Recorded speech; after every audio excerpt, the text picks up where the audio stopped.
तो इस एपिसोड में हम बात करने वाले हैं जुजुत्सु काइसेन सीजन 3 के एपिसोड 4 के बारे में। तो बिना समय गवाए आइए कहानी पर आगे बढ़ते हैं। एपिसोड की शुरुआत होती है और हम मागी को देखते हैं जो कि अपने घर यानी जेनिन क्लैन वापस आती है, जहां उसे सबसे पहले नाओया मिलता है जो कि उसे देखकर कहता है, तुम यहाँ क्या कर रही हो? तुम्हारी शक्ल तो इतनी खराब हो गई है कि मैं तुम्हें पहचान ही नहीं पाया, और वैसे न तुम्हें तो जुजुत्सु आता है और ना ही तुम किसी कर्स स्पिरिट को देख सकती हो, तो तुम आगे क्या करने वाली हो? यूता और मेगुमी के पीछे दुम ही हिलाती रहोगी क्या?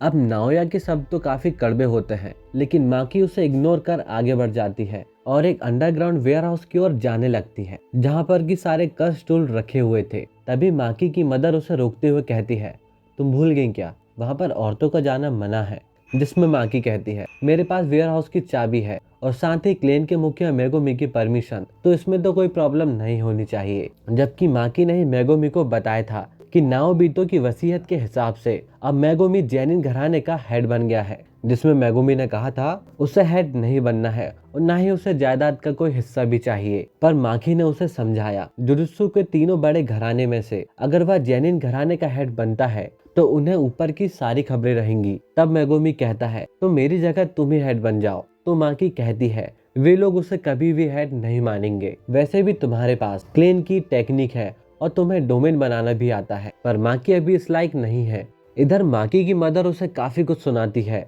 पर माकी अपनी मदर की बात बिल्कुल भी नहीं मानती है और वह उस वेयरहाउस का दरवाजा खोल देती है और अंदर अपने फादर को देखकर वह शॉक रह जाती है। दूसरी ओर चिंजी नाओया से बात कर रहा था कि मेगुमी जेनिन घराने का हेड बनने के लिए बेटर चॉइस है, क्योंकि उसके संबंध केमो क्लैन और गोजू क्लैन दोनों से काफी अच्छे हैं। पर ये सभी लोग मेगुमी को सारी जायदाद हड़पने तो नहीं देने वाले हैं, और वैसे ये लोग मेगुमी को सीधे से मार भी नहीं सकते हैं, क्योंकि ऐसा करने पर बाकी दोनों क्लैन इनके खिलाफ हो जाएंगी। लेकिन जुजुत्सु हायर अप्स ने सभी को नोटिस दिया है कि कोई भी गोजो को आजाद करने के बारे में सोचेगा भी नहीं, और अगर कोई ऐसा करता है तो उसे क्राइम माना जाएगा और हम लोग इसी चीज का फायदा उठा सकते हैं। हम मेगुमी, माकी और माई को मार देंगे और सभी लोग से कह देंगे कि ये लोग गोजो को आजाद करने का प्लान कर रहे थे। तब नाओया कहता है कि यह प्लान तो काफी अच्छा है, लेकिन इसमें अंकल गोजो की दोनों बेटियां मारी जाएंगी। तब चिंजी बताता है कि यह प्लान ओंजी का ही है। इधर माकी के सामने उसके फादर होते हैं जिन्होंने कि सारे कस्तूर को गायब कर दिया था और साथ ही माई को चाकू मारकर घायल भी कर दिया था।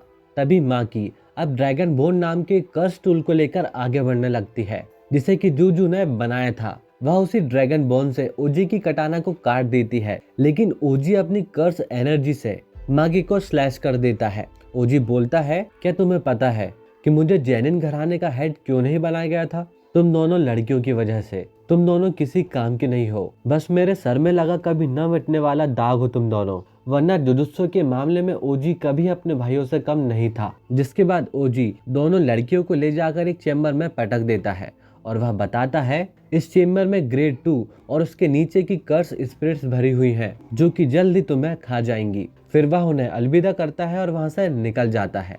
माई रेंगते हुए माकी के पास आती है और उसकी धड़कन को चेक करती है जो कि अभी भी चल रही थी। फिर वह उसका मुंह खोलकर उसे सांसें देने लगती है। तब माकी की आंखें एक ड्रीम जैसी जगह में खुलती है, मानो उसे किसी ने डूबने से बचा लिया हो। माई अपनी कर्स एनर्जी से कुछ भी बना सकती है, पर उसके अंदर कर्स एनर्जी बेहद ज्यादा कम है, वो भी इतनी ज्यादा कि वह दिन भर में सिर्फ एक ही बुलेट बना पाती है। अब माई माकी से कहती है कि वह उसे कुछ बनाकर देने वाली है, लेकिन इसमें उसकी जान चली जाएगी। तब माकी को कुछ भी समझ नहीं आता और वह माई को रुकने को बोलती है। माई अब बताती है, उन दोनों का जुड़वा होना ही उनकी सबसे बड़ी कमजोरी का कारण है। अब माई के पास हेवनली रेस्ट्रिक्शन तो है, लेकिन फिर भी वह कभी तोजी जितनी पावरफुल नहीं बन सकती है, क्योंकि जुजुत्सु की दुनिया में जुड़वा लोगों को एक ही इंसान माना जाता है। क्योंकि माई के पास कर्स टेक्निक है, इसीलिए माकी को हेवनली रेस्ट्रिक्शन का पूरा फायदा नहीं मिल रहा है। लेकिन अगर माई मर जाती है तो वह अपने साथ कर्स टेक्निक भी लेकर जाएगी,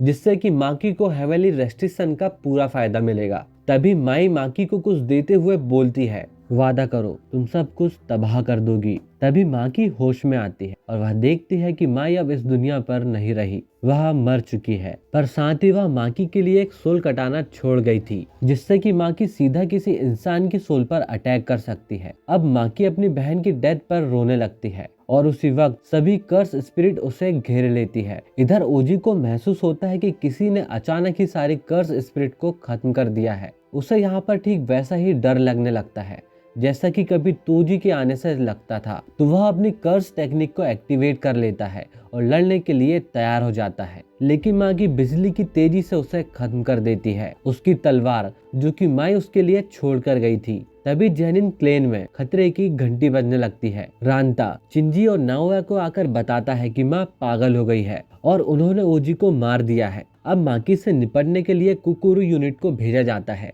जिनमें ऐसे लड़के हैं जिनके पास कोई भी कर्स टेक्निक नहीं होती, लेकिन ये लोग मार्शल आर्ट में माहिर होते हैं। दरअसल इनके कैप्टन को लग रहा था कि माकी ने ओजी को नींद में ही मार दिया होगा। अब ये लोग माकी को चारों ओर से घेर लेते हैं और माकी के पास ड्रैगन बोन और सोल कटाना दोनों थी। माकी मनी में सोचती है अगर वह अपना घर नहीं छोड़ती है और माई के साथ यहीं रह जाती है तो शायद उसकी जिंदगी काफी अच्छी होती। वह अपनी बहन से एक बार फिर माफी मांगती है, पर उसके मन में होता है कि वह अपनी बहन की इच्छा जरूर पूरी करेगी और सब कुछ तबाह कर देगी। माकी अब कुकुरु यूनिट को एक के बाद एक काटना शुरू कर देती है। तभी चोजोरो अपनी कर्स टेक्निक का इस्तेमाल करता है और दो बड़े बड़े पत्थरों से माकी को कुचलने की कोशिश करता है। यह हे यूनिट का मेंबर है जिसमें जेनिन क्लेन के सबसे पावरफुल सॉर्सरर होते हैं, पर इस अटैक से माकी को कुछ भी नहीं हुआ। वह कैप्टन के गले में हाथ घुसा देती है और चोजो का दिल बाहर निकालकर उसे खत्म कर देती है। अब रांता अपनी टेक्निक का इस्तेमाल करके माकी को एक जगह जमा देता है। तब चिंजी कहता है तुम उसे जल्दी खत्म कर दो, लेकिन इसके बाद भी माकी हिलने लगती है, जिससे कि रांता की हालत खराब हो जाती है। वह बोलता है माकी तो अब तोजी की तरह पावरफुल हो चुकी है। तोजी चाहता तो जेनिन क्लेन का सफाया कर सकता था, लेकिन अगर उन्होंने माकी को नहीं रोका तो यह जरूर उनका खात्मा कर देगी। चिंजी अब अपना अटैक करता है और आसमान से ढेर सारे पंचेस माकी के ऊपर गिराता है, जिससे कि यहाँ पर बहुत बड़ा धमाका होता है। रांता को लगता है कि वे लोग जीत गए, पर घायल होने के कारण वह तो नहीं बच पाता है। पर हम देखते हैं कि माकी तो बिल्कुल ठीक थी। उसके हाथ में चिंजी था जिसे कि वह नदी में बहा देती है। अब नाओया यह देखकर बोलता है तुम्हारे सीने में दिल नहीं है क्या? तो माकी कहती है नहीं। माई अपने साथ उसके दिल को भी ले गई। नाओया जब छोटा था तभी से उसकी बहुत ही तारीफें होती है और सबको पता था कि वह बड़ा होकर यही जेनिन क्लेन का हेड बनेगा। वह तोजी के बारे में भी सुन रहा था कि वह एक लूजर है जिसके पास कोई भी कर्स टेक्निक नहीं। नाओया भी ऐसे लूजर की शक्ल देखना चाहता था, लेकिन जब उसने तोजी को पहली बार देखा तो उसका पूरा शरीर ही कांप गया था। अब माकी भी तोजी की तरह पावरफुल हो गई थी और उसने पूरे जेनिन क्लेन का सफाया कर दिया है और सिर्फ नाओया ही बाकी है। नाओया माकी पर सुपर स्पीड से अटैक कर देता है और वह उसकी मूवमेंट्स को गिनने लगती है। तब नाओया कहता है कमजोर को ताकतवर के बारे में हमेशा पता रहना चाहिए। तोजी को अगर सच में किसी ने समझा है तो वह मैं हूँ और गोजो, लेकिन तुम तोजी नहीं हो। और वह अपनी सुपर स्पीड से माकी को मारता ही रहता है और इसके साथ ही वह अपनी स्पीड बढ़ाते जा रहा था और वह कुछ ही सेकंड में अपनी सुपरसोनिक स्पीड से माकी पर अटैक करने वाला था, जिसके एक ही वार से माकी का नामो निशान मिट जाता। पर माकी इस अटैक को खुद पर लेने के लिए तैयार हो जाती है, पर नाओया बीच में ही रुक जाता है क्योंकि वह उसके प्लान को पहले ही समझ गया था। वह उस पर अटैक करने के बजाय उसे टच कर देता है। नाओया जिस भी ऑब्जेक्ट को टच करता है उसे उसका 24 PS वाला रूल फॉलो करना पड़ता है और ऐसा न करने पर वह एक सेकंड के लिए फ्रीज हो जाता है। तो नाओया को लगता है कि माकी फ्रीज हो गई है और वह उसे खत्म करने आगे बढ़ता है, लेकिन माकी पलट जाती है और वह बोलती है वह 24 PS वाला रूल फॉलो कर रही है। अपने नए शरीर के कारण वह उसकी टेक्निक को समझ गई थी कि वह एक सेकंड में 24 मूवमेंट्स करता है। वो घूमकर उसके मुंह पर एक मुक्का मारती है, जिससे कि नाओया के चेहरे की सारी हड्डियां चकनाचूर हो जाती है। जिसके बाद